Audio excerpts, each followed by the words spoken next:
کیا سگریٹ پینے سے وضو ٹوٹ جاتا ہے؟ نہیں ٹوٹتا، نسوار لگانے یا گٹکا کھانے سے وضو ٹوٹ جاتا ہے؟ نہیں ٹوٹتا۔ کیا عورت کو ہاتھ لگ جائے یعنی ٹچ ہو جائے تو کیا وضو ٹوٹ جاتا ہے؟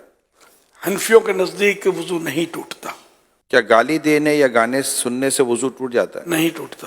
کیا بغیر وضو مسجد میں داخل ہو سکتے ہیں؟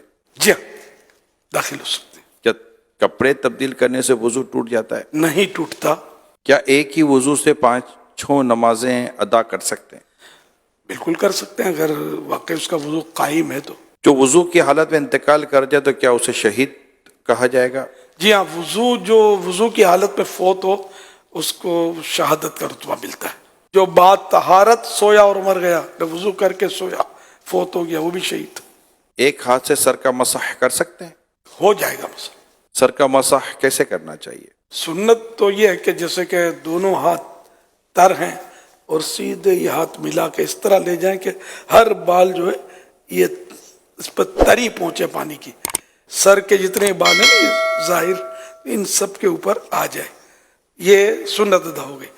اور چوتھائی سر کا مسا جو ہے یہ فرض ہے۔ گوشت کھانے کے بعد کیا دوبارہ وضو کرنا چاہیے؟ گوشت کھانے سے وضو نہیں ٹوٹتا، اونٹ کا گوشت کھایا تو مستحب ہے کہ وضو کر لے، وضو ٹوٹتا نہیں اس سے بھی۔ وضو کے دوران منہ، ہاتھ یا پاؤں ایک بار دھویا تو کیا وضو ہو جائے گا؟ وضو ہو جائے گا، سنت چھٹی، کیا ناخن کاٹنے سے وضو ٹوٹ جاتا ہے؟ نہیں ٹوٹتا۔ شیشے کے سامنے کھڑے ہو گئے تو وضو ٹوٹ جائے گا؟ آئینہ دیکھنے سے وضو نہیں ٹوٹتا۔ وضو کے بعد دعا پڑھنے کی کوئی فضیلت ہے؟ حدیث پاک میں جس نے اچھی طرح وضو کیا اور کلمہ شہادت پڑھا اس کے لیے جنت کے 8 دروازے کھول دیے جاتے ہیں، جس سے چاہے اندر داخل ہو۔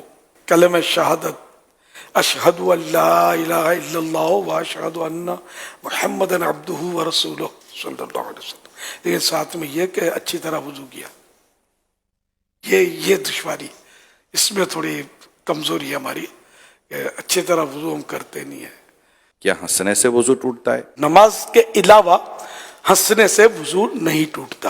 اور نماز میں پھر یہ کہ بالغ جاگتے میں نماز کی حالت میں، کہ بعض اوقات نماز میں نیند بھی آ جاتی ہے، تو بالغ جاگتی حالت میں سجدے والی نماز میں جن میں سجدے ہوتے ہیں، ان میں اگر زور سے ہنسا، قہقہ جس کو بولتے ہیں، قہقہ لگا کر ہنسا تو اس کا وضو ٹوٹے گا، ورنہ اتنا ہنسا کہ خود اپنی آواز سنی، دوسرا نہ سنے، اتنی آواز نہیں نکلی، تو وہ نماز ٹوٹی، وضو نہ ٹوٹا۔ اب مسکرایا، کچھ بھی نماز نہ آواز آئی نہ خود کو نہ کسی کو، تو نہ نماز ٹوٹی نہ وضو ٹوٹا۔ بھئی جتنے سوالات ہوئے جس میں آپ نے فرمایا وضو نہیں ٹوٹتا، لیکن اب اگر کچھ ایسے معاملات ہیں جیسے قہقہ لگانا یا گالی بکی کسی نے، یا جو ہے وہ عورت کو ہاتھ ٹچ ہو گیا، تو وضو اس کے بعد کر لینا یہ مستحب بھی ہے یا نہیں ہے؟ گالی دینا، غیبت کی، قہقہ لگانا، جھوٹ بولا تو یہ مستحب ہو جائے گا کہ وضو کر لے، اور توبہ تو ویسے ہی فرض ہے۔